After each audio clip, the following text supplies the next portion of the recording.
Hello and welcome to Alchemy 101, the show that explores all avenues of transformation and aims to offer some useful nuggets that can support us in living in line with nature in a way that's true to our nature, no matter how contrary that might seem, just like this nightingale, the bird that sings out in the dark.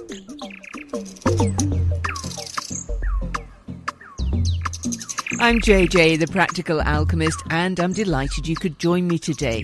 My guest today is a woman on a mission to spread her knowledge of the power of neuroscience. Laura Ellera is an integrated success coach and a neuroscientist, but she's also a survivor. It wasn't so long ago that she almost ended her life. Instead, she learned to take control of her nervous system through understanding the science and practical implications of neuroscience. Now recovering from severe anxiety, depression, crippling imposter syndrome, suicidal tendencies and 2 mental breakdowns, Laura is determined to spread the word on how our nervous system impacts every aspect of our lives. She's known as the neuroscience knowledge sharer, and beyond the very difficult personal problems, her story is pretty colourful, as you'll hear. Laura, it's been quite the journey for you, and you've done so much. I'm quite envious looking at your life and your achievements, but it's been a real journey for you to get to where you are now. Tell us a little bit about your life and how you've come to this place now. Gosh, yeah. I mean, it's been a bit of a roller coaster. Let's put it that way. So there's been some certain highs and there's been some very, very crushing lows. But, well, I mean, I guess I started out in the corporate world, as many do. I'm a chartered accountant by trade, but kind of lost love with that pretty early on in my career, let's say, and started looking for more, started doing loads of courses, and came across coaching. Actually, it was a friend that sort of said, oh, there's this free coaching thing in London, you know, go and have a look at that. So I found coaching in 2012 and was kind of like, wow, this is powerful. But the year after my, well, then boyfriend, now husband, was going to Afghanistan for a year. So I was like, right, well, if you're doing that, I'm going to go traveling because I don't want to be stuck at home on my own. So I decided to go traveling for a year. And I did my coaching diploma as I was traveling. So I went to, where did I start off? I went to India, where I went to an ashram and did meditation and yoga, which, given that I am the least bendy person in the world, I then did a bit of traveling around India, and then I went to Uganda next and taught in a school, which was amazing, absolutely amazing. Got a chance to travel around Uganda as well. Got charged by both a gorilla and a rhino, which is a story for another day. Yeah. Not your everyday thing. Not your everyday thing, but it was still pretty cool. Then I went to Botswana and looked after lions in Botswana, travelled around South America in a tin can, basically, and lived at the bottom of Alpe d'Huez and did lots of cycling and was training my coaching then. So that was kind of like how it all sort of began. Came back, started coaching, got engaged, got married, bought a house. So I had then my financial contracting business. And then I was made redundant from the role that I had in finance. And that's when I decided to go full time into coaching. So that was kind of how all the business end started. But it wasn't long after starting the coaching business that I found out I was pregnant. So I had 2 sons in fairly quick succession, 21 months apart. Yeah. And when my second son came along, it was absolutely brilliant at first. I then got very, very ill. After 3 months, it was actually mastitis. It had me in the hospital, and the horror of that, of having my child taken away from me, of just that feeling of absolute hopelessness. Like I couldn't feed him because I was on so many drugs, and that sort of began the slippery slopes towards postnatal depression, which I was actually diagnosed with 2 days before my husband went back to Afghanistan again for 2 years. Wow. I was there with a 10-month-old and a 2-year-old, 2.5-year-old. And yeah, diagnosed literally 2 days before he left for Afghanistan, which was really, really, I mean, tough, isn't that doesn't quite cover the emotions. No. But me being me, I decided that there had to be a way that I could, get my head down and work through this and push through. So I made the decision to do an Ironman, as you do. So of course, everybody does that, don't they? Yeah. So in my spare time, quote unquote, I started training for an Ironman. So I set up the turbo in either my office, the shed in the garden, or in the kitchen at night when the boys were in bed. I bought a double running buggy and took them out on my runs with me. I trained and 3 months after I decided to do it, actually did the Ironman. But to be honest, it didn't really help with the mental health. I had to call my husband home with 24 hours notice from Afghanistan one time because I was basically having a mental breakdown, and I needed somebody there. It must have been my mum that my parents had come down and she saw me. She was like, "You need to ring him," and they were so good. He was home within 24 hours. But did the Ironman, and I mean, running over the finishing line with my, what was he then, 13-month-old, had been 14-month-old in my arms, and my nearly 3-year-old running next to me was, gosh, the best. Like it still makes me feel that feeling inside. But obviously, once that had all worn off, and the excitement of and the sort of like concentration on that race, the focus had gone, the depression was still there. And although it sort of masked it quite well for a while, we had COVID. That wasn't ideal. We had everything else that's happened since then, Yeah. And it sort of came to a head. Well, my husband came home in end of 2020, and it was 2021 that things got really, really bad for me. So loads of things happened in one go. It sort of seemed to be just like this perfect storm, and nobody ever really talks about how difficult it is when you've been away for 2 years and you come back together. And obviously my husband had been in a war zone. I'd been in my own war zone here, just a different sense of it. And you have to learn how to live together again. And it can be really tough. Add to that, my business wasn't going as well as I'd wanted it to. I'd just been laid off a contract that I had that had really affected kind of like my belief that women hate me. That's something that I carried with me for a long time. And it just was all these different things. And it eventually ended up with me walking towards a weir one night with the full intention of throwing myself in it, because I genuinely got to the place where I believed that everybody, my children included, were better off without me because I was just a waste of space. And that was summer 2021. And it was literally as I walked to the weir that I forced myself to sit down and just imagine my husband telling the kids that, Mummy wasn't coming home. And I told you this last week, and I'm trying to do it without the lump in my throat. No. Well, of course you get a lump in your throat. Yeah, I've told the story quite a few times now, but there's still obviously emotion there with it, but it's, hard not to. But the thought of my husband telling my kids that Mummy's not coming home, and then the realization when they were, a bit older, and they realized that I'm really conscious of saying that I chose to, because it's not a choice, but they perceived choice of leaving them. That really made me rethink, and I was like, right, I can't do this. I can't do this, but I also can't do what I've been doing. So it was a friend that pushed me into going and seeing the doctor, who I'd not seen for a long time, and she was like, yeah, this is bad. You need to go see a doctor. So went to the doctors. Actually, it was a phone call because it was still sort of post-COVID time. And the doctor was amazing. He was on the phone from, it must have been 30, 40 minutes. He was absolutely amazing. I mean, given you normally get, is it 5 minutes? Or I don't know how long a normal appointment was. And I spent the whole time going, you need to be with somebody that really needs you. Like, I don't, like, I'm still going, I'm not that bad. You're still not believing that you actually deserved it. I don't want to take up your time. I'm sorry. And he wanted to put me on antidepressants, not antibiotics, antidepressants. And whilst I'm really not against taking antidepressants, and I think that they have their place and they're really important, I just wanted to try another way. I was just like, please give me another way. Like, can we do therapy? When I'd had postnatal depression, I'd had CBT, so I was like, can I do therapy? And the doctor says you're too far gone for that. You need to take antidepressants because the therapy won't work at this stage, which was obviously a little bit of a blow to hear. Yeah. And in the end, I just begged him to give me 30 days. I was just like, just give me 30 days. If in 30 days I'm not better, then I'll take the antidepressants. But give me 30 days, which thankfully he agreed to.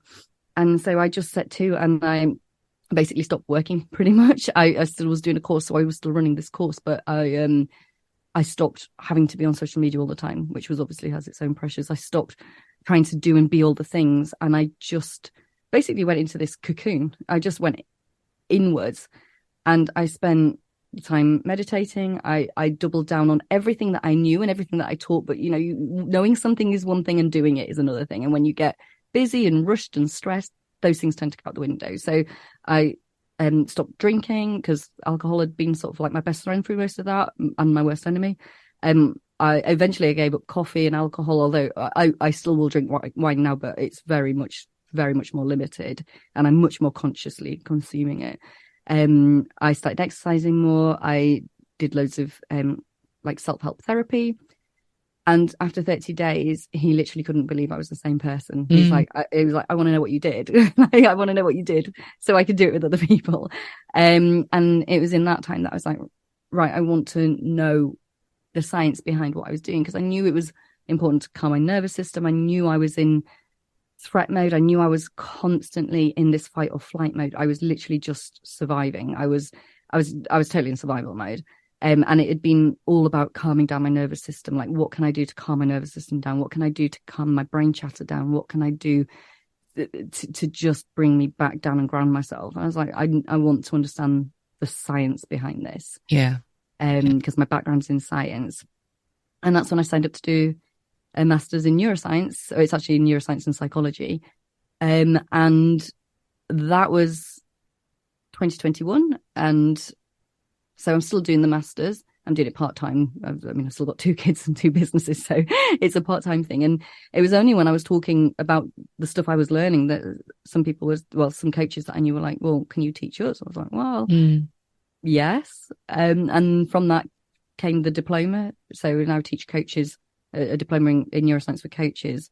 And then I've had other people saying, well, we're not coaches. Can you teach us like the wellness side of it? And I was like, okay, I can do that. Yeah. So then that came about the other course, which I'm currently writing. So, I mean, that's in a nutshell what's been going on for the last, well, I guess, few years. But it's it's been a roller coaster. Yes.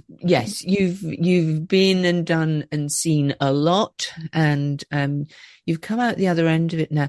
A couple of things came to my mind as you were telling us your story.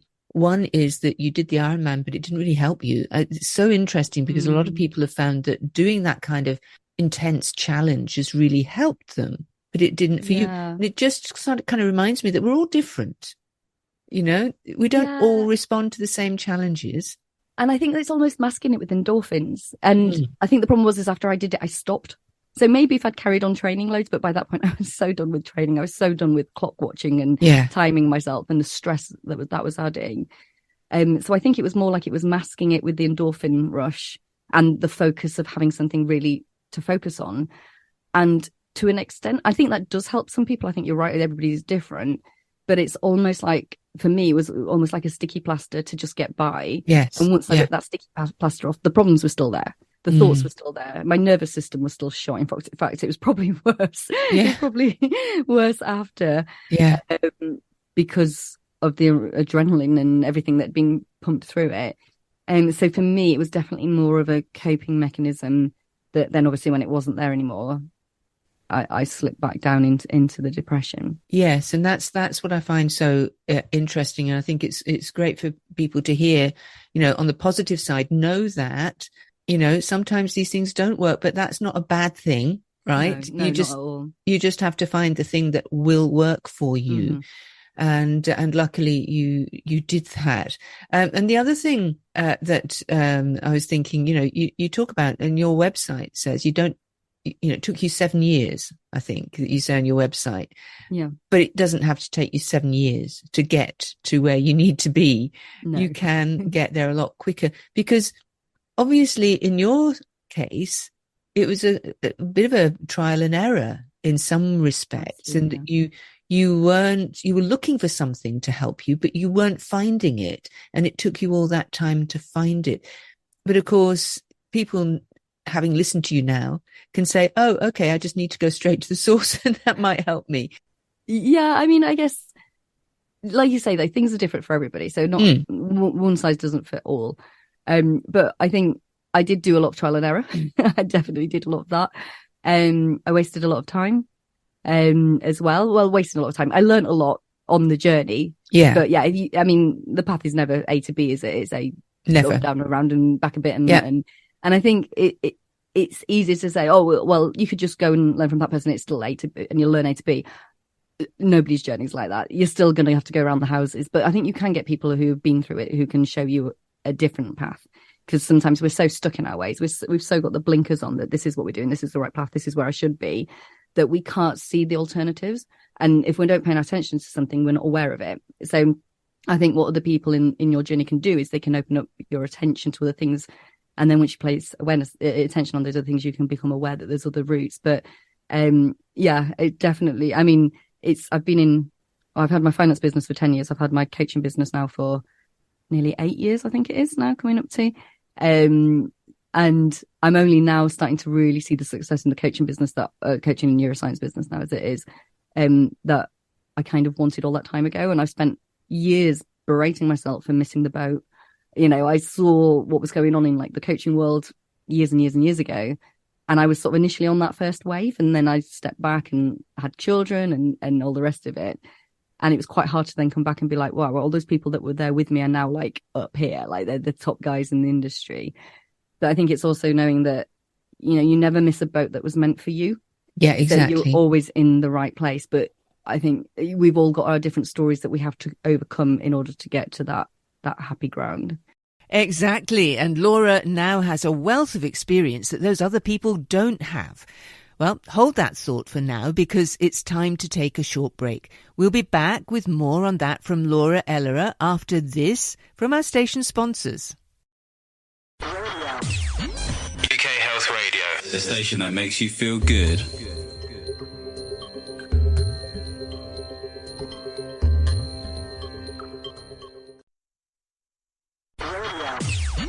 UK Health Radio, the station that makes you feel good.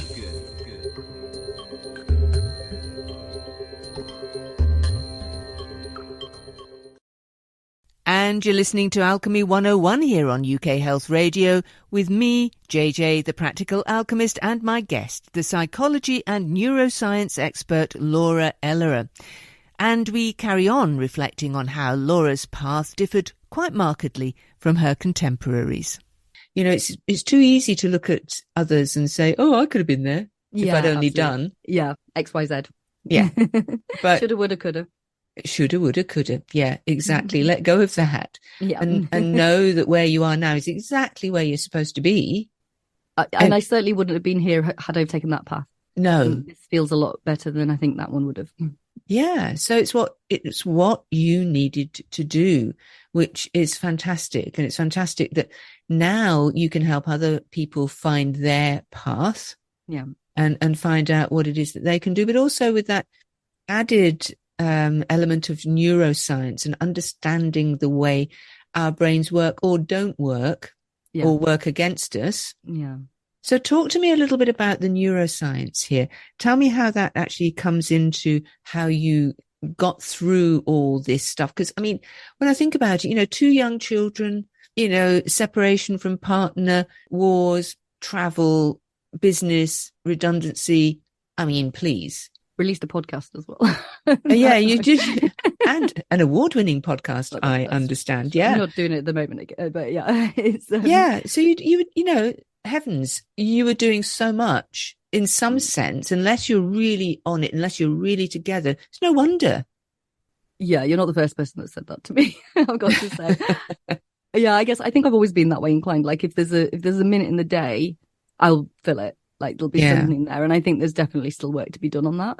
Because what is it that you're running from? I think is the question. Like why can't you sit still with yourself? And I think a lot of what I learned over the last few years is being able to sit with myself and feel the emotions and feel and go through the stories and all the rest of it. But I guess from going back to your question from the neuroscience perspective, neuroscience is everything to do with our nervous system. Neuroscience is the study of the nervous system. Yes. So obviously when I was in this heightened state and I was constantly reacting to things, I was finding I was really reactive towards my children and it's because I was in such a heightened state that it took one thing and I'd gone.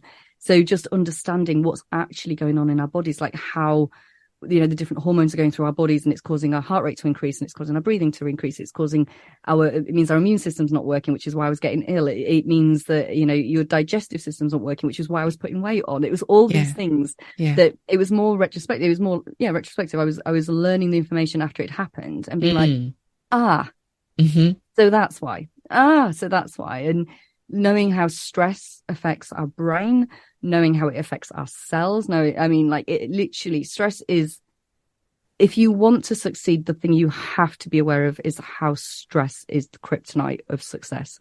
And I think that's been my biggest aha moment, is that I thought that, being stressed went hand in hand with just being busy and efficient and getting things done. And even the Iron Man was a bit like that. Yeah. And actually what I realized was stress was absolutely the opposite of that. And that was the thing that was causing the biggest problems, because your brain doesn't work properly when you're stressed at all. You can't connect with other people when you're stressed, which is what you need. You can't communicate properly. You can't think logically. You can't think creatively. All these things which affects us when we're stressed. So whether that was in my business or my home life, it literally seeps into every pore. So I think the neuroscience has really helped sort of understand and be able to look backwards, and not just from the actual masters I'm doing in it, but just being able to understand how to read the papers, and then going off and doing my own research and finding out, especially for the diploma, that was going and doing my research and finding out what was going on. And as I was writing the diploma, everything came back to stress, everything. And I know part of that's probably because I was looking for it. I get that as well, but it just naturally came back to the fact that if you are stressed out, if you're in heightened state, if you're worried, anxious, then you're going to have all these side effects. And it literally leads to early death. It's the silent killer. So yeah. And would you agree? I mean, a lot of people say that some stress is good because it motivates you, but it's the cumulative effect of ongoing stress that is, the killer. And we need to rest. So maybe you weren't finding the space with everything that was going on in your life to find that rest that you needed. No. And, yeah, I mean, at the time, especially at the Ironman, I was sleeping for about 3 hours on average a night because of the kids, because they were still young. I mean, one was still breastfeeding. The other one was still very young, and both my kids were literally terrible sleepers. So at that point, there was no sleep. And then the stress of everything that was going on, the next sort of round as it came round, was meaning I wasn't sleeping very well. I mean, sleep is so important for us. Like 99% of adults need 7 to 9 hours sleep a night. And we just don't get it. We just don't. I mean, I'm desperately trying to do 8 hours sleep. And even though I know the effects of not sleeping, I still go, it's the first one to go out the door when there's a deadline. I'll go to bed a bit later. I'll get up a bit earlier. Yeah, no, absolutely. And your language is saying it all there. I'm desperately trying. Desperately words, trying. I'm not going to do it. Not quite getting there. Yeah. And it's interesting talking about sleep, because I've had to take myself in hand, as it were, and say, okay, you don't do that because you're not going to get enough sleep if you do that. Yeah. So I've been shifting the way I work, shifting the way I kind of live and organize my life, so that I can get, even if I'm working till late, I can get those hours in, because there was a while at the end of last year that I just wasn't getting enough sleep at all, and it was really wrecking me. I was exhausted all the time. I mean, it is torture. It's used as a form of torture, and obviously there's parts of your life where it's less easy. So if you've got children that aren't sleeping, obviously, but I mean, even if you lose an hour a night, you do that 2 nights in a row, you lose a lot of function of the brain. Like, it's like they say that if you're driving when you're tired, it's like driving when you're under the influence of alcohol, because your brain needs that time to rest and recoup.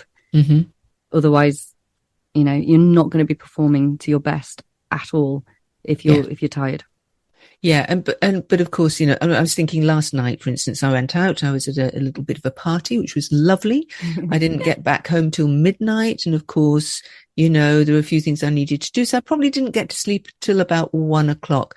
I allowed myself to sleep. I didn't set my alarm. Oh, no. I knew that I didn't have I don't know what that feels like. It's only because of the lovely. kids. Only because of the kids, because they're my alarm. Exactly. So didn't set my alarm.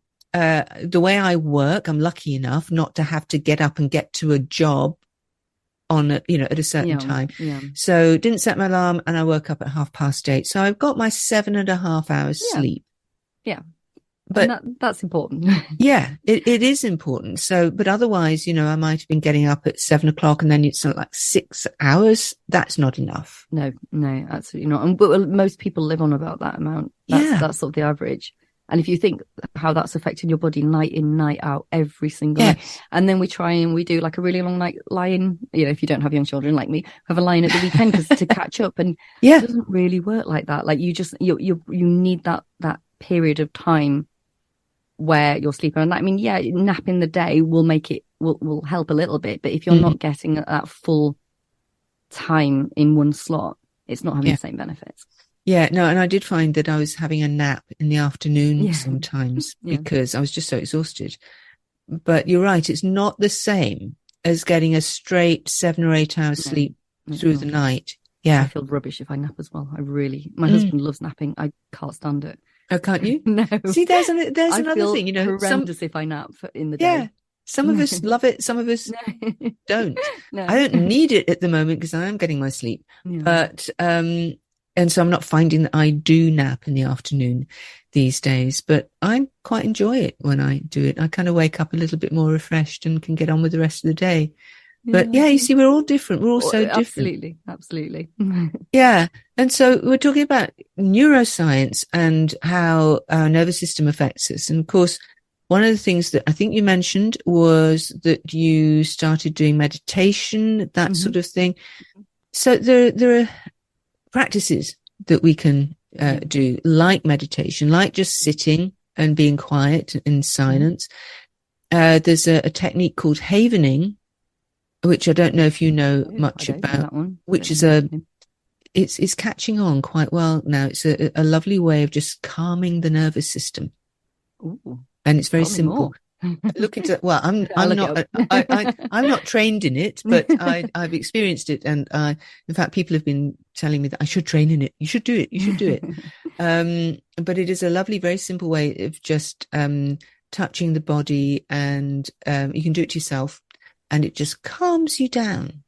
Just calms the nervous system. It's gorgeous. So there are many things that we can do. So, it's fascinating, isn't it? How much more enabled we are, how much more resourceful we are when our nervous system has been calmed down. Like you said, when you're in fight or flight constantly, that's all you're thinking about. That, and I mean, the other side of it is when people aren't in fight or flight, they're actually dissociated. So I guess there's two sort of sides to it. And one is the one that I was in, which was like the survival mode, like, just really heightened sense of I've got to get out here, I've got to fight. Yeah. But some people go the other end of the spectrum and they completely dissociate from themselves and from their bodies and from what's going on. So it's like where somebody's in the room, like physically there, but then they're not there mentally. So there's just no real good aspects to stress. And actually, that's reminding me of what you were saying about before, that, do I think that a bit of stress is helpful? Why would you choose stress over motivation? And, stress is a concept. Yeah. Stress is a concept. It's a human concept. It's, we have all this feeling, these senses coming up from our body, electrical communication into our brain. And our brain goes, right, what is this? And at some point, somebody said to you, when you felt like that, oh, don't be stressed. Don't feel stressed. And you go, oh, so this is stress. So the next time you get all those senses coming up from your body, you go, oh, this must be stress. Now, the thing about that is that stress in different situations, you can have exactly the same feelings, but you'd call it something completely different. Oh, that's interesting. If you're sat in a doctor's surgery waiting for results and you get a feeling, it comes up in you, that would be felt probably like dread. Yeah. Those same sensations when you're sat waiting for a date to come in the room might be anticipation, excitement. You might get exactly those same feelings on, I don't know, a roller coaster, and you call it fear, but it's nice fear.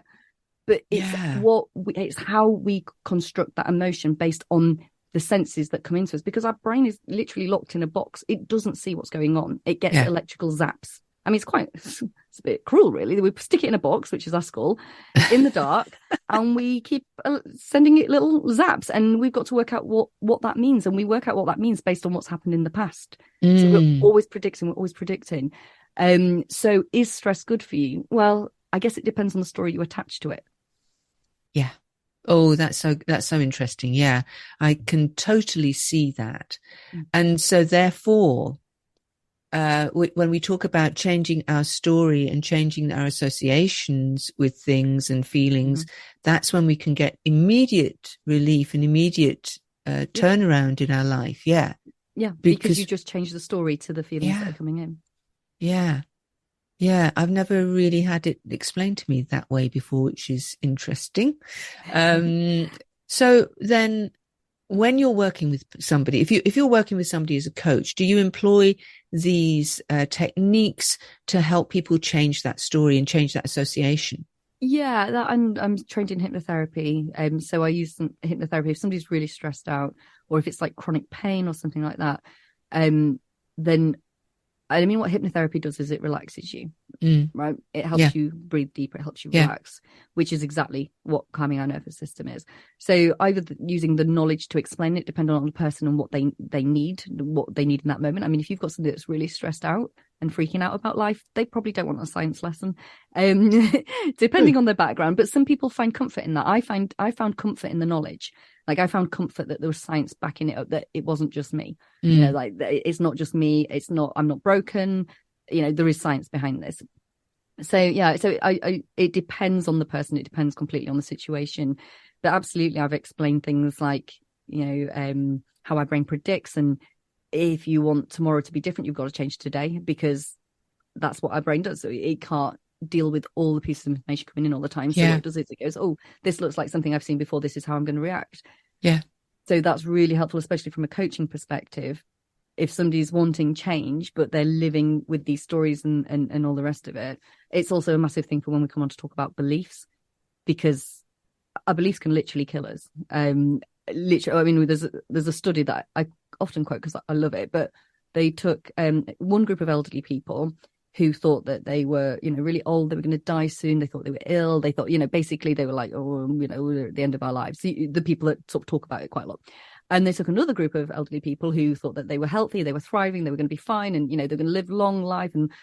And they found that regardless of their actual health status, so regardless of the actual illnesses they had, the people that believed they were going to die young did.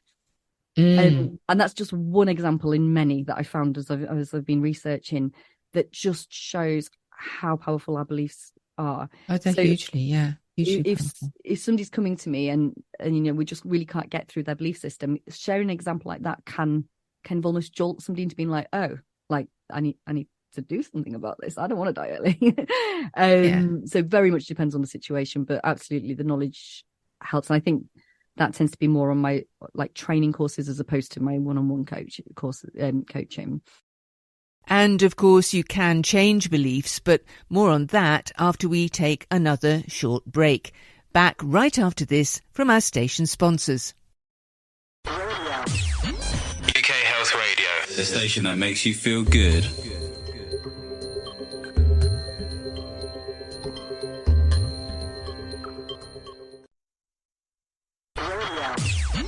UK Health Radio, the station that makes you feel good.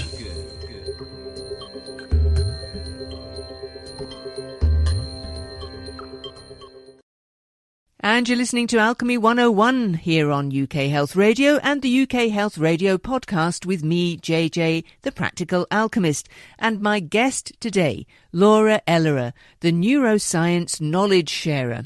Now, just before the break, we were talking about the power of belief, but we don't have to be stuck with our beliefs. So many of them, of course, are limiting beliefs that keep us from achieving our potential. And during my own training in neuro-linguistic programming, I learnt for myself how we can change beliefs within a matter of minutes, maybe around 10 minutes in a very elegant process designed by Robert Dilts, one of the leaders in the field. We literally can change our beliefs like that. Yeah. The problem is that we hold so many stories attached to them, and we hold so much of who we are, our identity. Yeah. We have, you know, that second sort of benefit, the secondary benefit from it as well. So there's always something there, even if we're like, oh no, I don't gain anything from this belief. I gain nothing from this belief. Somewhere deep down we do, otherwise we wouldn't still have the belief. Because you only have a belief if you keep repeating it, and you'd only keep repeating it if it was useful to you. And from an evolutionary perspective, that would be if it meant that you could survive. So somewhere along the way, that belief has kept you safe. It's just now it's hurting you. Absolutely. Yeah. So we've got to change those neural pathways. That's the problem. Yeah, no, absolutely. And I think the reason why it might take you about 10 minutes with Robert's process is because he does go through different levels of, where you store these beliefs, as a sort of a hierarchy of values and where you have these beliefs. So you go through those just to make sure you hit every point. Just so there's nothing left. I was going to say, I've said it quite flippantly, like, oh, you can change your beliefs like that. I know it's more difficult than that. Yeah. If it wasn't, it wouldn't have taken me 7 years. No, correct. Exactly. So I know I'm saying, I mean, technically you can, but obviously we're humans and we have emotions and we have stories and we have everything else. So that's why it's not in reality as simple as that, but technically it could be. Yeah. And isn't it fascinating? And going back to health as an example, isn't it fascinating that if you believe that you are going to get something, die from something, you will. But if you believe that you are absolutely impervious to anything that's going to get you, you won't get it. I mean, obviously I haven't seen sort of, statistics on this belief, but I mean, anecdotally, what I see, there's more that we can do with our belief than we think. It's not everything, obviously. It's not like that. It's not 100%. People that have an illness, it was their belief system. I don't mean that in the slightest. No, but we do have much more power with our belief than we think, and even to the point where I think it's Kelly McGonigal in her, she talks about where, let me get this the right way around. People that are stressed and believe that the stress is bad for them, it actually has a really bad detrimental effect on their heart because of the way that their blood vessels constrict. Yeah. People that are under stress and they believe it's good for them and it's powering them on and taking them places, they have the same effect, but their blood vessels stay open, and it basically has the same effect of having like exercise. So the blood pressure increases, but the heart rate increases, but it pumps more blood around the body. So that belief in itself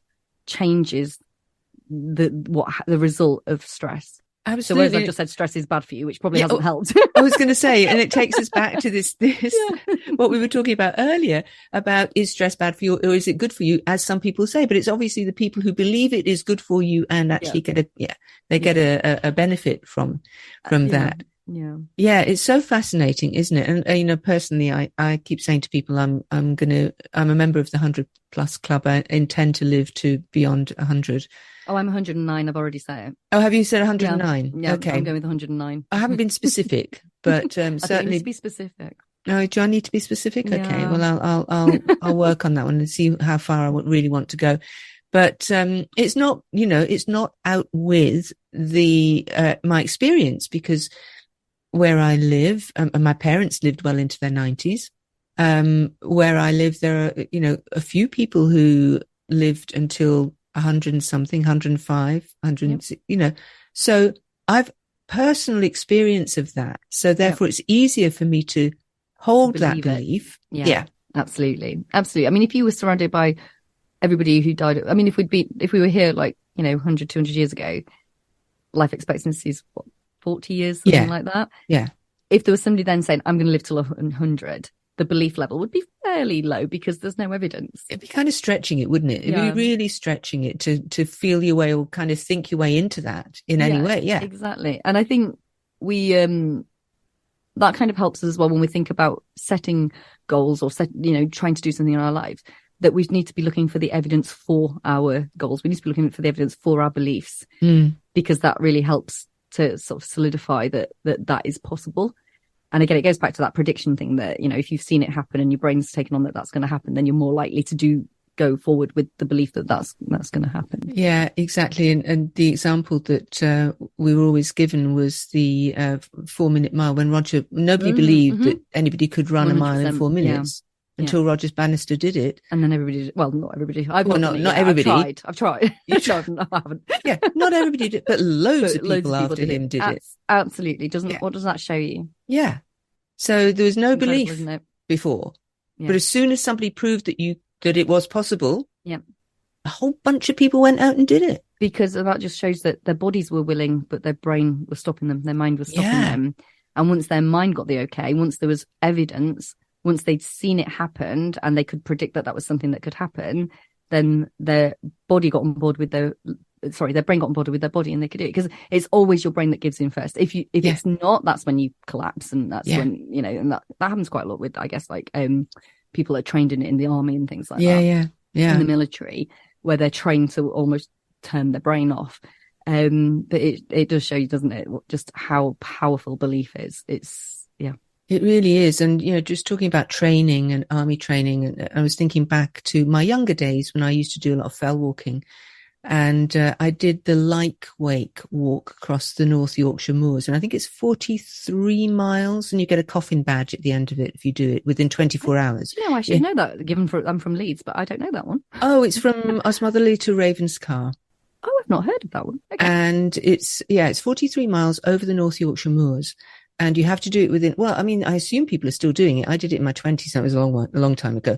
But 43 miles over the moors and within 24 hours. So you had to finish it within that time. I think I did it in 22 hours or something. That's tough over the moors. And had a sleep in the middle. I had a quick sleep in the middle. A bit of a nap. Quick nap in a tent. But it was fascinating, I found, that a couple of people gave up and said, I can't do this. But that's when I realized that kind of endurance test is all to do with the mind and 100%. Very little to do with the body. Yeah, absolutely. You just have to believe you can finish it, and then you do. Yeah. I 100%. I mean, that when I was training for the Ironman, you're not meant to go out and do the full distance on the bike beforehand. Like, that's not part of the training plan. It's a bit like doing a marathon. You don't normally run a marathon before you run a marathon. No. I had to. My husband's like, why are you doing this? I was like, because I need to prove to myself that I can physically do it. I need to prove that I can do that. And I did. I went out and trained and I did it. And God, it was horrible on my own. It was horrible. I bet. But I did it. And that meant when I came to race day, I was like, I can do this.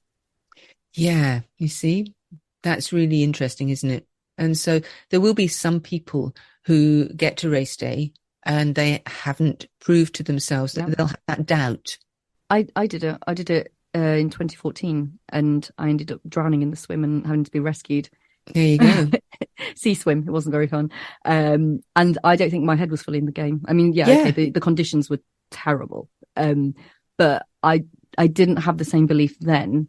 It was panic going into it. Like, oh my God, I've almost ruined it was 2 weeks after my wedding. So I was like, I've nearly ruined my wedding for this. Oh my gosh. What if I don't? And I didn't get very far that time, which is why I had to come back and do it, obviously, again. Obviously, you had to prove to yourself that you can do it. Yeah, exactly. Exactly. And so isn't that fascinating? The power of our brain in terms of our health and well-being, as well as, everything in life, is so important. And it's so important for us to understand how that connects with our body and how that impacts our entire life, not just in terms of wellness. No, it impacts absolutely everything we do. I mean, we are nothing without our brains. We literally, they can't replace the brain.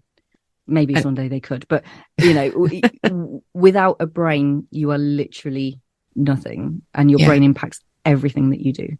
Yeah, your brain and the rest of your nervous system, anyway. It's a hugely complicated organ, isn't it? Massively. I mean, we're still decades out from being able to understand it fully. Oh, absolutely. There's far less replicated. And there's new findings literally every day. Most sort of talk about something one day and then the next day that's proven wrong, and then that counter. It's just constant. But that's why I find it really fascinating.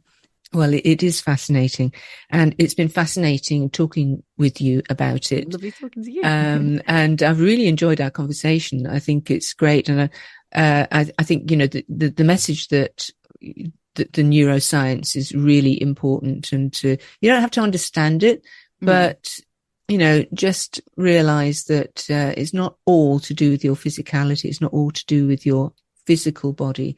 There's a very large. Well, I suppose the neural system is physical, but then on top of that, you've got the beliefs and the thoughts and everything else. I'm a massive advocate for bringing it back to that, because I think mental health has quite a stigma attached to it, but actually mental health is your brain health. And I think when you start saying brain health, and it's Dr. Freeman talks a lot about this as well, but when you talk about brain health, suddenly it becomes reality. Like you can picture a brain health. Yes. And, my brain's damaged is a little bit like my heart's damaged, which is, or my arm's damaged, which seems to remove that stigma. So I'm very much about bringing it back into being a physical thing. Wow. And I think that's great. It's so fantastic. And now, if anybody wants to find out more about what you do, maybe, ask you for coaching, and because you do a kind of success coaching as well, where can people find you? So you've got a website, which is actually lovely. I was looking at your website earlier, and I love it. It's really playful, which I enjoy. Thank you. It's the first time I've had a website and not wanted to change it straight away. Well, I think it's great. I don't think you need to change it. So tell us where that is and how people can find you. Yeah, sure. So my website is lauraellera.com. And I'm on Instagram. I am Laura Ellera, and Facebook, Laura Marie Ellera. Lovely. And people can contact you that way. That's no problem at all. Yeah. No, Laura, thank you so much. In some ways I'm rather envious of all the things that you've done, like, working with lions and, that being in Africa. I mean, I love Africa. I'm a big Africanist. Yeah. So, and I love Botswana, which is where you were as well. And I had one of my peak experiences on the Chobe River in Botswana with elephants playing in the water all around us. So gorgeous. So, on the one hand, I'm kind of envious of your experiences there and being a bit of a travel bug myself. But on the other hand, wow, you've had some tough times. And so kudos to you for getting through them and for now helping other people get through those times themselves. So for everything that you do, Laura, and for being on the show today, thank you so, so much. Thank you very much for having me. It's been a pleasure. Laura Ellera there. I do love to hear from people who've transformed their lives by working in a natural way with their bodies and minds, and who are doing such great work helping others to do the same. Once again, there's no one size fits all when it comes to good health, but understanding how our system works can help us find the support that's best for our needs. And now, sadly, we're at the end of the show. If you're listening to the podcast version of this show and you like what you hear, do subscribe and share this episode, and even better, do leave a review too. If you'd like more great health news and features, why not subscribe to our sister publication, Health Triangle Magazine. You'll find out how at ukhealthradio.com/magazine. Also, remember to check out the show I co-host with Dr. Mark Goulston here on UK Health Radio. It's called Hurt Less, Live More, and it's a place for raw, uplifting and hopefully enlightening conversations with fantastic guests. So I hope you'll join me again soon here on UK Health Radio. But for now, it's goodbye from me and that nightingale.